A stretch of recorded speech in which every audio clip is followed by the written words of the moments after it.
On the 2nd of June 1953, the 27-year-old Princess Elizabeth became queen in a glittering pageant dating back almost 1,000 years. But this holiest of rituals concealed the unholiest of rows in the House of Windsor leading up to the coronation. Successive monarchs had harnessed the coronation to set the tone for their reign. This ceremony was an opportunity to showcase a thoroughly modern monarchy. Prince Philip was all in favour of a fresh and dynamic style for a new reign. But he was met with a wall of resistance. There were these sort of forces of tradition, much, much older people, really reined up against him. Every time he tried to do something, he was slapped down by the old guard of the courtiers, even by Queen Mary, who described him on one famous occasion as that damned fool Edinburgh. Unfortunately for Philip, the traditionalists included his new mother-in-law, who was determined that her daughter's reign would be a seamless continuation of her own. The Queen Mother was very protective of her dynasty, and nothing and no one was going to get in the way of that. The scene was set for conflict. In the build-up to the coronation, the two opposing sides, the old and the new, would clash repeatedly. The Queen was caught in the middle.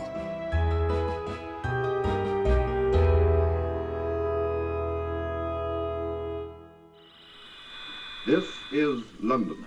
It is with the greatest sorrow that the King who... On February the 6th, 1952, the BBC announced that King George VI had passed away peacefully in his sleep early that morning. King George VI's premature death at the age of 56 was not only a dreadful loss for his family, for them it marked a traumatic change in their roles and status. The BBC offers profound sympathy to Her Majesty the Queen and the royal family. Elizabeth, aged only 25, was catapulted prematurely onto the throne. Her coronation would not only sanctify her role as monarch, it was to symbolize a new era in British history. There was a lot made of the prospect that this was going to be the beginning of a new Elizabethan age. Churchill made the point himself, and he referred back to the genius of the Tudors and hoped that it was going to occur again. The coronation was to be the perfect tonic for post-war austerity. It showed that a victorious nation had recovered from the Second World War, that peace and prosperity had returned. It also seemed to show that British power was intact. It was a pageant of empire.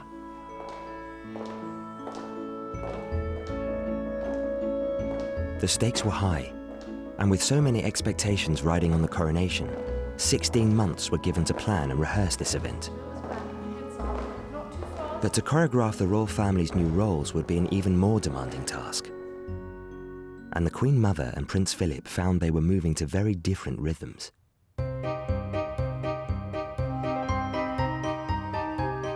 He was seen to be a new Prince Albert, a consort for the jet age. The way that he presented himself as a man of science, technology, industry, the future, was part of his own attempt to be taken seriously and to be absolutely at the forefront of how the monarchy was seen. But the Queen Mother saw no need for change and for Philip's jet-age dynamism. She was very much a matriarch. She was determined that what she and her late husband had begun was going to continue throughout the 20th century and beyond. And that was a monarchy of tradition, stability, continuity, and probity. The Queen Mother saw her daughter's coronation as a chance to celebrate this. Who organised the coronation and the way that the coronation was organised was all about maintaining tradition, to present an idea of seamless continuity over the centuries. And the main purpose was to get it as close as possible to the coronation of George VI. The Queen's father's coronation had been a deeply traditional display of majesty and archaic ritual. It boosted the confidence of the monarchy badly shaken after Edward VIII had abandoned his throne to marry Wallis Simpson. The Queen Mother joined wholeheartedly in the effort to restore stability to the crown. They were much better qualified than they realised because they had this very good, stable family relationship. And I think also that the British public preferred the kind of Sunday lunch, afternoon tea, walk in the park image that the royal family projected to the rather sort of brittle cocktail shaker world of the King Edward VIII and Mrs. Simpson. She was charming, she was outgoing, she knew how to talk to people in a very relaxed kind of way. She was a commoner, but she had the magic touch. And people tended to fall in love with her, and I think she did an enormous amount to create the matriarchy, which her daughter inherited. She was determined to safeguard the carefully managed image of the royal family that she had projected. On becoming queen, she had turned to London's top society couturier, Norman Hartnell, to rebrand her, and he created her signature look, exuberant layers of crinoline. The new look went on test on a state visit to the style capital of the world, Paris, in July 1938. Unfortunately, 3 weeks before the state visit was to take place, and it was the first state visit of their reign, her mother died. Well, that normally meant court mourning for 6 months. Well, she couldn't really go to that great fashionable city in black, but Queen Mary had actually often worn white in widowhood, and white is also a colour of mourning, and so they interpreted that. And so Hartnell then ran her up this fantastic white wardrobe. Queen Elizabeth left London in black and emerged in Paris in white, and dazzled them all like mad.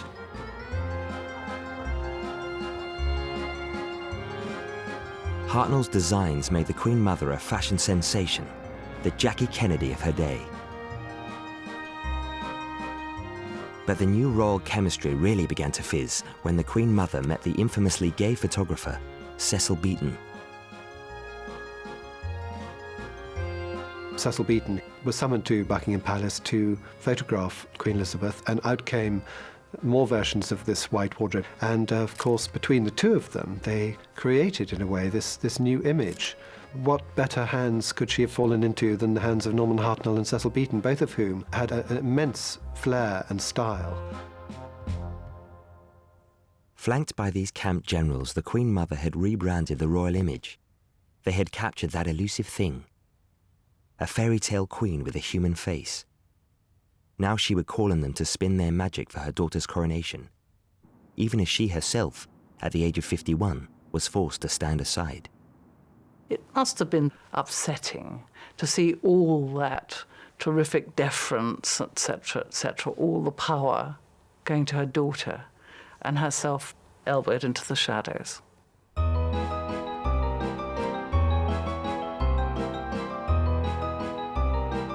Dealing with her new son-in-law's innovative views was also a challenge. He seemed to be somebody who could threaten the stability of the monarchy in the way that King Edward VIII had done. The Queen's husband, with his whiff of modernity and his international family background, was treated with suspicion by the establishment. Who was this young man, Prince Philip? Philip of Greece? Was he a real prince? Where were his parents, for example? His father had died in France during the war. His mother was sort of in Greece, but who were they? His sisters, well, hadn't they all married Germans, and weren't some of those Germans Nazis? He was, to many people, a suspect character, the prince from nowhere. He's got Russian ancestry and German ancestry, and he's completely polyglot. He's very royal, but he is, in a sense, a European. He doesn't really, in a way, come from anywhere. And I think, this sort of sense of being a slightly displaced person, albeit royal, actually explains quite a lot about him. Philip's background didn't help him win the confidence of his mother-in-law. She felt that Philip was, with all these mysterious European connections, he wasn't a sound chap. He was dangerous. I'm not sure he was really her sort of man. If you look at the friends she had, I don't think he really was. This is perhaps a rather strong thing to say, but she was tremendously anti-German. Philip was perhaps not the Queen Mother's ideal son-in-law, but he had won her daughter's heart. He suddenly found himself at the centre of a great ruling dynasty, and he wasn't the sort of person to take a back seat. I think that he felt that what he'd got was a billet for life, which was something that he had singularly lacked in his youth when he'd had to wear hand-me-downs from Lord Mountbatten. He'd really been very badly off. Now, at last, he had found a wife with all the money in the world, and he expected to benefit from this terrific position that he'd now got. At least for the first years of their lives together, it seemed that Philip was able to wear the trousers.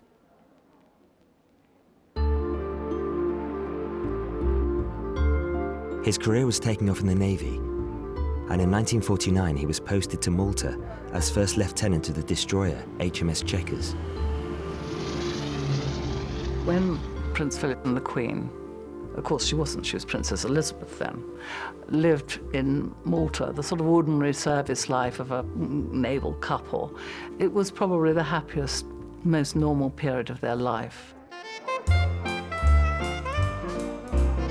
The Queen was terribly happy because, of course, she was then, quote, only a princess, and she was away from the public glare, and she was shielded by Mountbatten, who was the commander-in-chief locally, Uncle Dickie. So she became nearest to normal when she was actually in Malta as a naval officer's wife. But this break from royal life was to be short-lived. In July 1951, Philip and Elizabeth were summoned back to London. The king was gravely ill. It was Elizabeth's duty to be by his side, and Philip's to be by hers.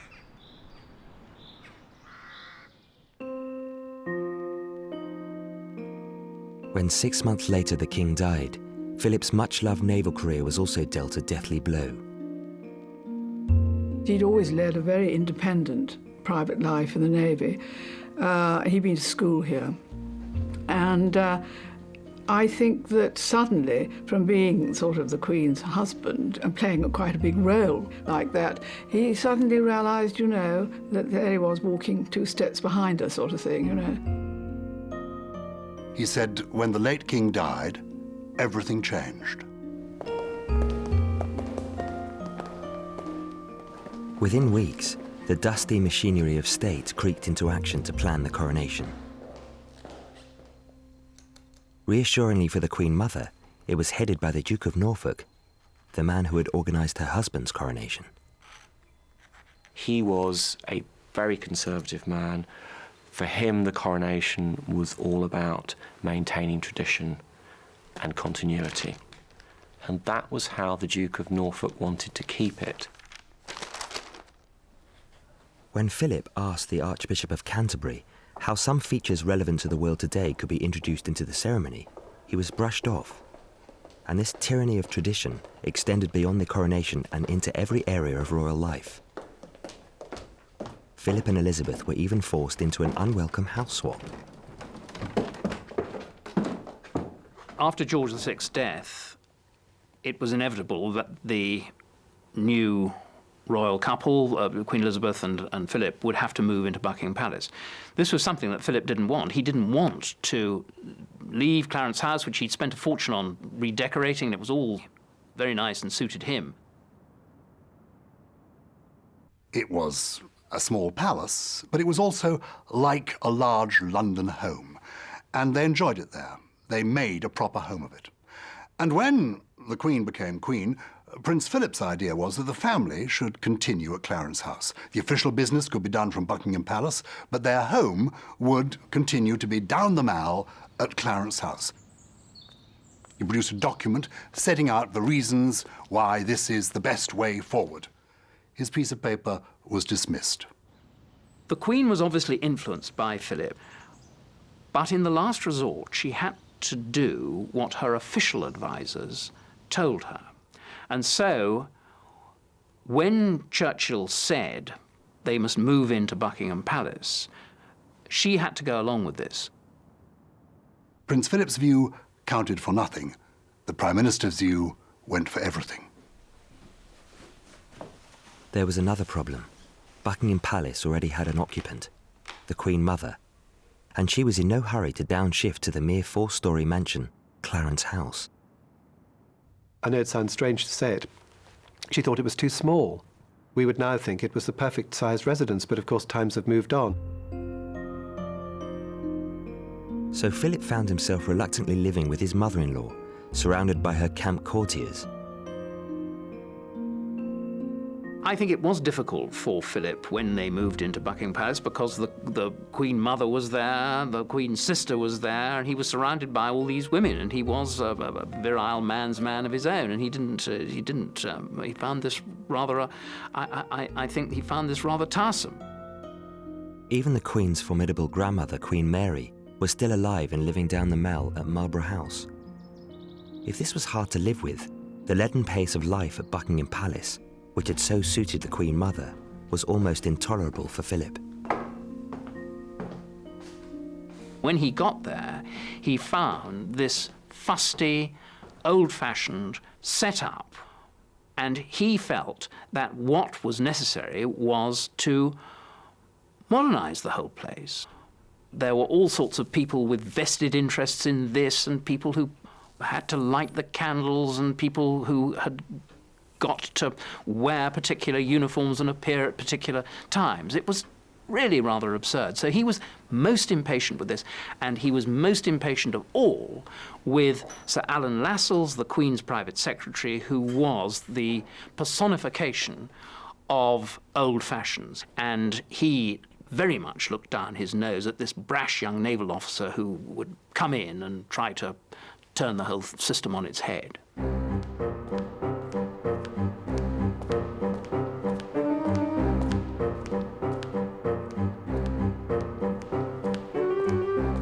If you wanted to send a message to another member of the family in Buckingham Palace, you summoned a footman and you gave him a handwritten note which he put on a salver, and he walked half a mile to the other part of the palace and gave it to the other member of the family.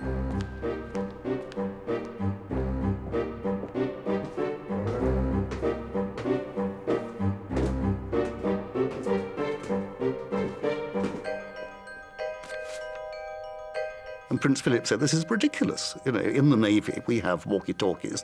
Why can't we have them in the palace? Well, of course, a certain sort of, palace bureaucrat was absolutely appalled at this idea. They'd always used footmen with salvers. You know, how could they possibly do anything else? The courtiers around the Queen, most of them worked for the Queen's father, were very much old-school English public school types. I think Princess Margaret called them the men with moustaches. Men who'd fought in the First World War, who'd all been to the same schools, who looked down on Prince Philip as a foreigner, and a penniless foreigner. Even if he might have been royalty, he wasn't first-class royalty.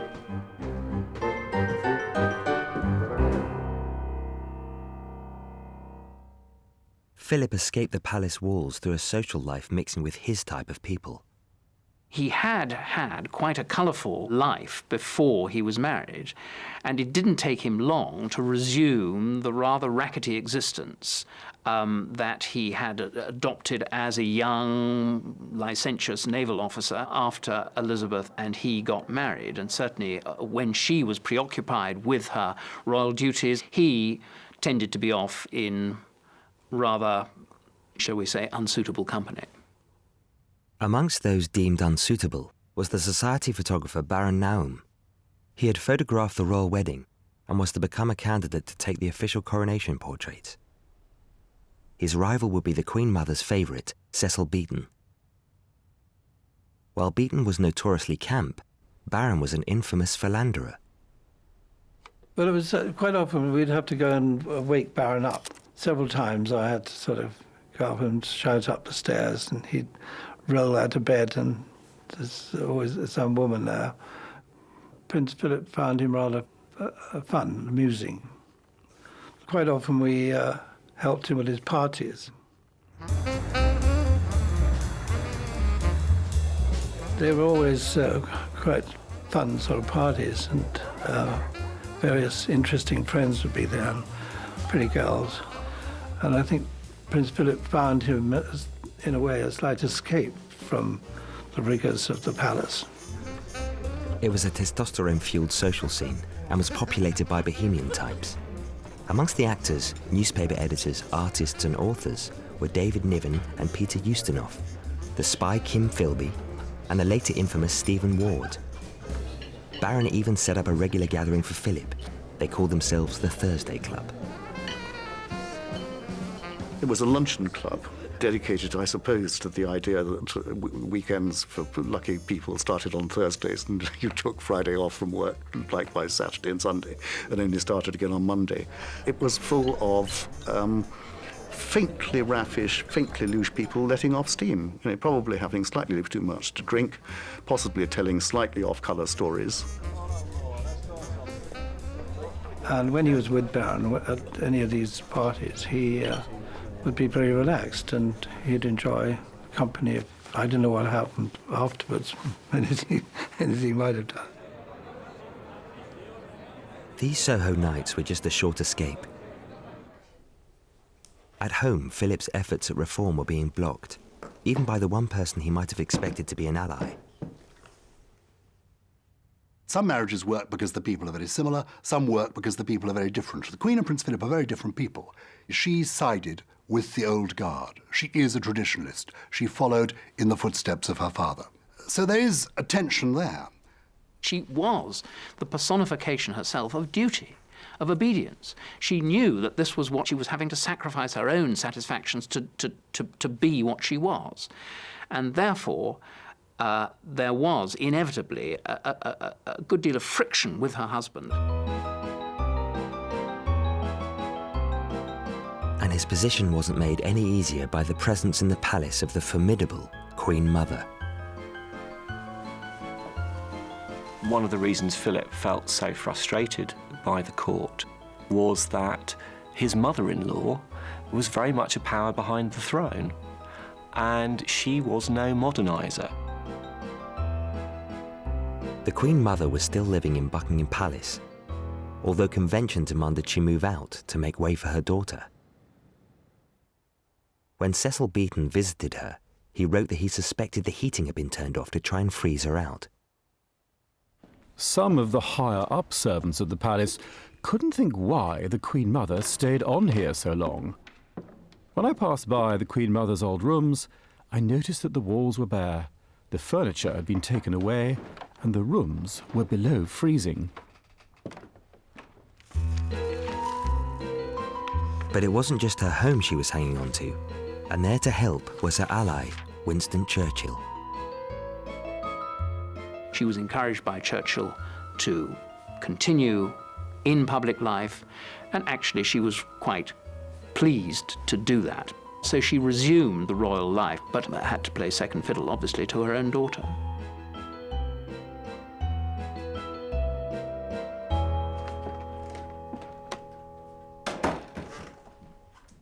Traditionally, a dowager queen would retire into the shadows, but this wasn't the case for the 52-year-old Queen Mother. Symbolically, Elizabeth ordered a dispatch box to be made for her, and even made her a Councillor of State, the first dowager queen in British history to become one. Although Philip was boxed in by the forces of tradition, he could see one way of making an impact on the House of Windsor. Perhaps the dynasty could have a new name. His name. There were issues here, of course. What was his family name? His family name ended in the word Glücksburg. Well, it was quite complicated, and I don't think anyone thought he was going to be called Glücksburg. He changed his name to Mountbatten when he became engaged to the Queen. So was the royal house to be called Mountbatten? It was very important to his uncle, Lord Mountbatten, who saw himself as a sort of kingmaker, as a power behind the throne, and it mattered a lot to him that he should be in some way associated with a royal house which included the word Mountbatten. Shortly after Elizabeth's succession, Mountbatten boasted at a dinner party that the House of Mountbatten now ruled. This got back to the Queen Mother and the Queen and Churchill, all of whom were horrified. I think I know exactly what the Queen Mother thought about Lord Mountbatten. I think I know pretty much what Lord Mountbatten thought about the Queen Mother. I think there was what you call a want of sympathy between the two of them and a considerable distrust on her part. Philip threw himself into the campaign to alter the family name with a brisk naval efficiency. When Prince Philip submitted a memo to the cabinet arguing in a very rational and moderate way that perhaps the royal family's name should now change from Windsor to Mountbatten, the cabinet unanimously, with the support of the rest of the royal family, the cabinet unanimously decided to keep the name of Windsor. And Prince Philip, I think he was upset about that because, that was about the only sort of dynastic contribution that he could make. That did infuriate him. He wasn't hung up on the name Mountbatten.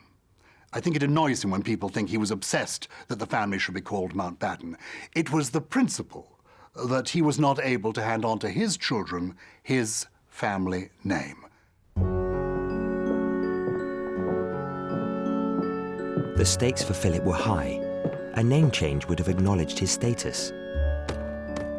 But on the 9th of April 1952, the Queen, siding with her family and advisors, signed a royal proclamation stating her descendants will be called Windsor. Philip allegedly responded to the news. "I'm just a bloody amoeba. I'm the only man in the country not allowed to give his name to his children." He did feel in some ways emasculated by this, infuriated, angered, antagonized. And I think it must have been difficult for the Queen in some ways because of not wanting to hurt her husband.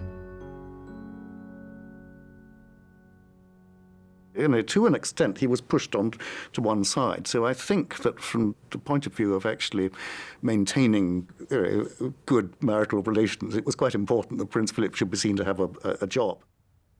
Recognizing Philip's mounting frustration, she hoped to compensate him in some ways by giving him complete control over their children's education and over the royal estates.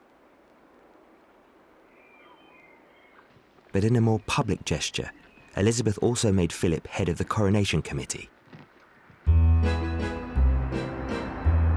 The coronation was to be the biggest royal event of the 20th century, and Philip threw himself into the organisation with his characteristic gusto. There were lots of Commonwealth troops coming to the United Kingdom. They were stationed all over the country, and the Duke of Edinburgh, as chairman of the commission, thought that he should go and visit them all. Troops from around the empire, around the Commonwealth. So he looked at the logistics. He did this with his own private secretary, a guy called Mike Parker. The pair of them sat down with some maps, worked out where everybody was, decided the best way to do this would be by helicopter. That's the way it should be done, dynamically. They got a helicopter from the Royal Navy. Philip was in the Royal Navy. They borrowed this helicopter, and off they went to visit all these troops. Well, as the Duke of Edinburgh said to me, it caused quite a ruckus. And Churchill was furious because, as far as he was concerned, one travelled on horseback, basically, and he'd taken part in the last cavalry charge in British history. And helicopters were the invention of the devil. And he actually said to Prince Philip, or said to his equerry, "Is Prince Philip trying to kill off the entire royal family? What's he doing? I don't want him travelling about in helicopters." There was a lot of pettifogging bureaucracy. He had not sought the necessary permissions to do this. He'd just got on and done it. And his secretary, Mike Parker, was hauled in to 10 Downing Street and rapped over the knuckles, given a severe dressing down by the Prime Minister himself. So the chairman of the Coronation Commission was told, in no uncertain terms, "You've got to do it our way, not your way." To make it worse, it became clear that Philip had no real power at all. They did their best to involve Prince Philip, but the real power wasn't in his hands. The real power was in the hands of his deputy chairman, the Duke of Norfolk, chief butler of all England, the man who traditionally runs these kinds of affairs. But the modern world couldn't be totally excluded. Television was in its infancy. This new medium had never been a factor in previous coronations. Would it be welcomed or rejected by the royals? In the early days of post-war television, we used to televise any royal occasion that we possibly could. And so when the coronation, that was clearly going to be the most wonderful occasion of all if we could get permission to televise it. Prince Philip, with an influence from Baron, I think, was all for it. And this was modernising, we're changing from old-type royalty to new-type royalty. This was the age of television, and he would undoubtedly have been wholly in favour of the televising of the coronation. But it was the Queen who had to be persuaded. And once again, Philip was out on a limb. The Queen, I believe, wasn't very keen on having it televised because it was a very solemn, it was a religious a service, The Queen was uneasy with cameras. She couldn't unbend, she was nervous, she was not spontaneous. But as ever, it wasn't only the Queen's decision. The Prime Minister, Winston Churchill, was also opposed to allowing television cameras in the Abbey. He didn't want the mystique of the monarchy to be overexposed. Churchill was very against it. He said a religious ceremony should not become a theatrical performance. The BBC request was refused by the Duke of Norfolk, the Coronation Committee, and the Cabinet. There was a good deal of apprehension and almost a blank refusal. I think on the grounds of additional lighting and the extra strain that it would impose upon a young queen during the service. The problem about televising the royals is that, as Sir Alan Lascelles, the private secretary to the Queen, kept insisting, you were letting daylight in upon the magic. You were revealing what was going on behind the scenes. You were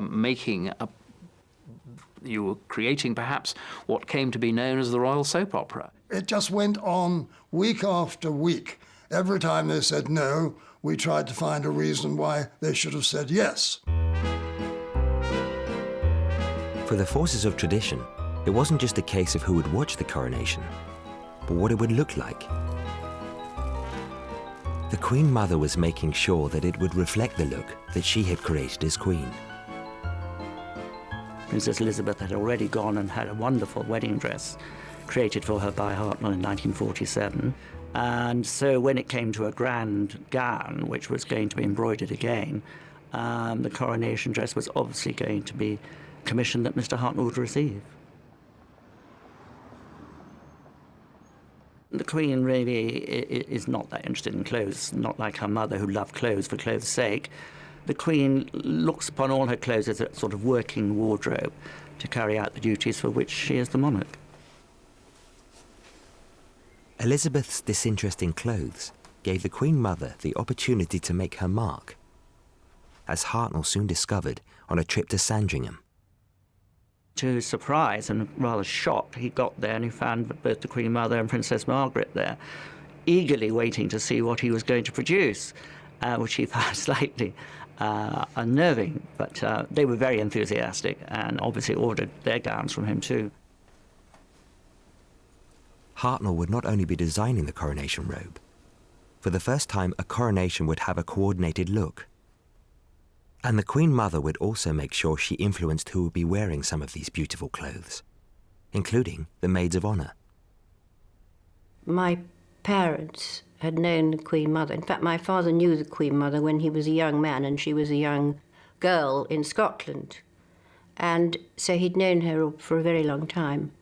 And they both knew the late King and Queen Mother. And I was the right age. And I think it's what I call accident of birth. She'd been a great friend of my parents, and my father had been a equerry to the Duke of York before the war. And we were also chosen the way we looked, our figures, and we were very carefully graded. Two very tall girls at the back, Rosie Spencer Churchill and Moira Hamilton. The coronation was to be a grand performance, rehearsed to perfection.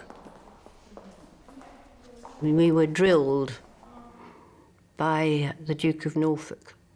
Like soldiers we were. Every movement was worked out in advance. We used to go to the Abbey quite often, actually, and rehearse.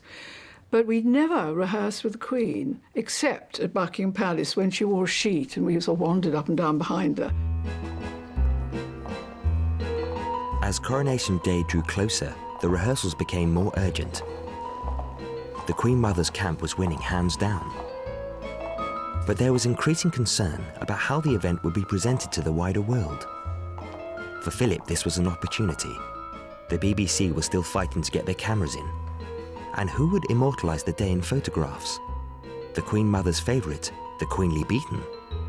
Or Philip's friend, the playful socialite, Baron? Prince Philip wanted Baron, his partner from his nights out in Soho, to take the coronation photographs. Baron would have been a natural person to take the coronation pictures. But Prince Philip was only the chairman of the Coronation Commission. He was not Queen Elizabeth, the Queen Mother. The Queen Mother had a different idea. She was determined that the Hartnell-Beaton magic that had served her so well would also work for her daughter. We did 3 sessions with the Queen Mother that I remember. One was in the garden and in Buckingham Palace, and then one was in, I think, the Green Room. And then it was in the Green Room that he had a long chat with the Queen Mother. I remember him saying to the Queen Mother that he'd very much like to photograph the Queen. And she said yes, she thought that it would be possible. I think she was pretty good at getting her own way when she wanted to, if she felt it was important.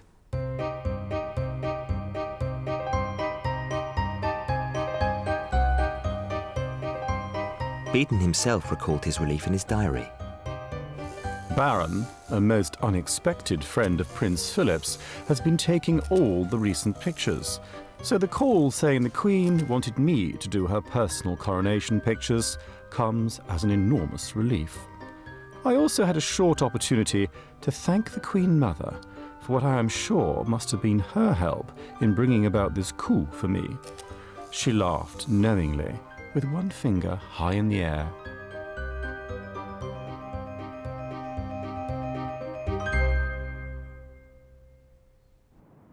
It was another victory for the Queen Mother, maybe now secure in her new position.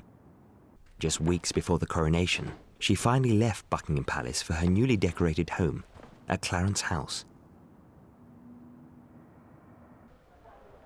At last, Philip could be master of his own home. There was also still an opportunity to throw a little 20th century light onto the ancient coronation ritual. The BBC decided to take a chance on public opinion. What happened was that the BBC leaked the fact that this cabal of the establishment had decided not to televise. And then there was a media storm. And I'm afraid we did adopt a bit of spin, because if ever we could leak any information that we thought was in our favour, then we'd try and get it into the press, hoping that the government and the palace would read it. And we had a very good friend in George Campy, because every time we got a no, he'd come out with a great big article saying, it seems that they're not going to allow television in the Abbey, and they should. The spin had worked. In a public opinion poll, 78% voted in favour of televising the day. It clearly wasn't just Philip who wanted to propel the royal family into the 20th century. And eventually a telephone call came, yes, you have permission. And from that moment on, it was wonderful. This time, Philip's view chimed with popular opinion. At last, the forces of tradition had to back down. Television would give unprecedented live access to the ceremony. Any mistakes would be witnessed by millions. The mystery of the monarchy had never been so exposed. On the 2nd of June 1953, after 16 months of preparation, Coronation Day finally arrived. The nation was in a receptive mood, and some were even prepared to embrace a bizarre request. At that stage, monarchy had become a kind of state religion, really. It had become a form of Shintoism. And I think this is best illustrated by the order that went out to naval ratings in the RNVR who were going to line the route, and the order went out to them that they should refrain from alcohol and sexual intercourse for at least 48 hours before they lined the route of the procession, because otherwise they might be seen to contaminate the royal juju.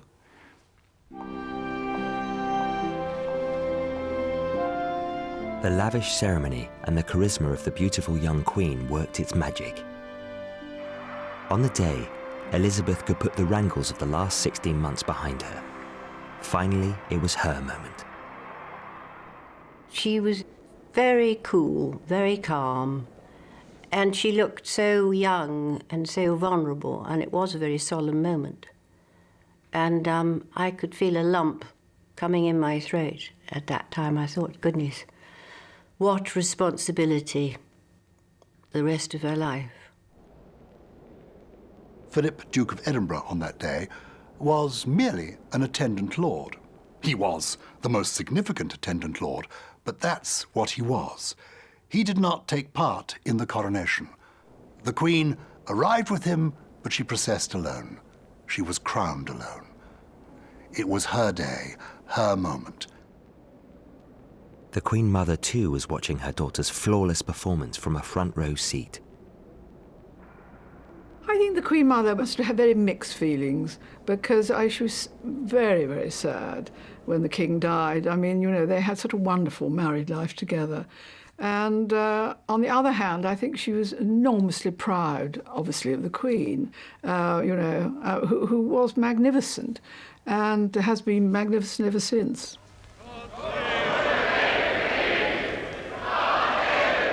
Although Philip was technically just another of the Queen's subjects, he was at least the first among equals during the ceremony. He took his place in front of the peers with the Duke of Gloucester and the Duke of Kent as the three royal dukes, and each in turn paid homage to the Queen, promising to be liege man of life and limb and so forth, which was, in a sense, to, I suppose, mark, his particular role.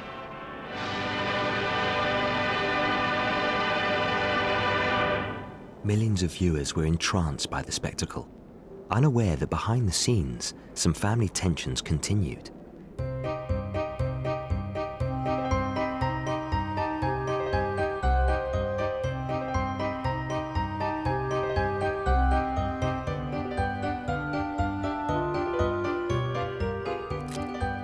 When they returned to the palace for the official photographs, Philip was no longer on his best behavior.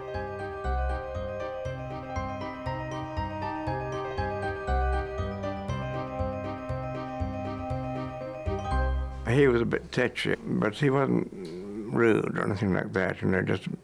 He just wanted to get on with the job. Thought, come on, hurry up, let's get on with it and finish and go. Where Cecil Beaton was sort of, in a rather a stew, actually, sort of hopping up and down, and we were all arranged. And the Duke of Edinburgh, I think he was an amateur photographer anyway. He kept on sort of saying, no, you've got to be there. And in the end, Cecil Beaton said, look, I'm taking the photographs. I think I better get on with it. Beaton recorded the atmosphere in his diary. The Duke of Edinburgh stood by, making wry jokes. His lips pursed in a smile that put the fear of God into me. I believe he doesn't approve or like me. Perhaps he was disappointed that his friend Baron wasn't doing this job today.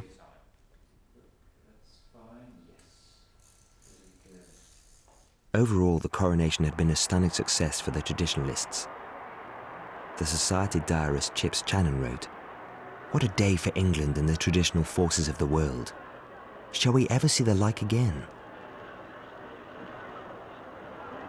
Just as Philip had hoped, an ancient ritual had been given new life by television. The nation was entranced by the spectacle, and the following day it would be broadcast around the world.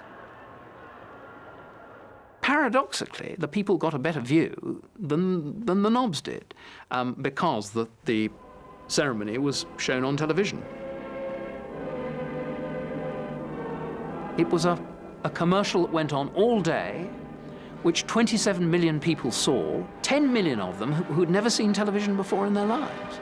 It was the most extraordinary plug for the monarchical system that had ever occurred. I think the Queen and Prince Philip were absolutely right to let the cameras in. It made the monarchy seem to be at once the protector of tradition, history, custom, and at the same time a symbol of progress, dynamism, vitality. That almost impossible juggling act that the monarchy has always had to do to embody the nation's past, present and future. But this nod to modernity had an impact that no one in 1953 could ever have foreseen. The media would from now on record not just the triumphs of the royal family, but also its trials. With hindsight, it was a huge mistake.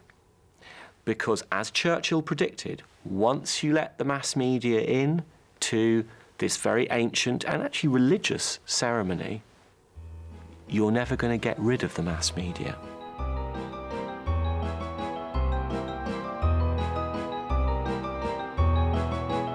And for Philip personally, there was another symbolic victory. Almost a decade after the coronation, the snubber with the family name was reversed. Finally, in 1960, an order in council decreed that some of those descendants, but not the heirs of Queen Elizabeth II and Prince Philip, should hold the surname Mountbatten Windsor.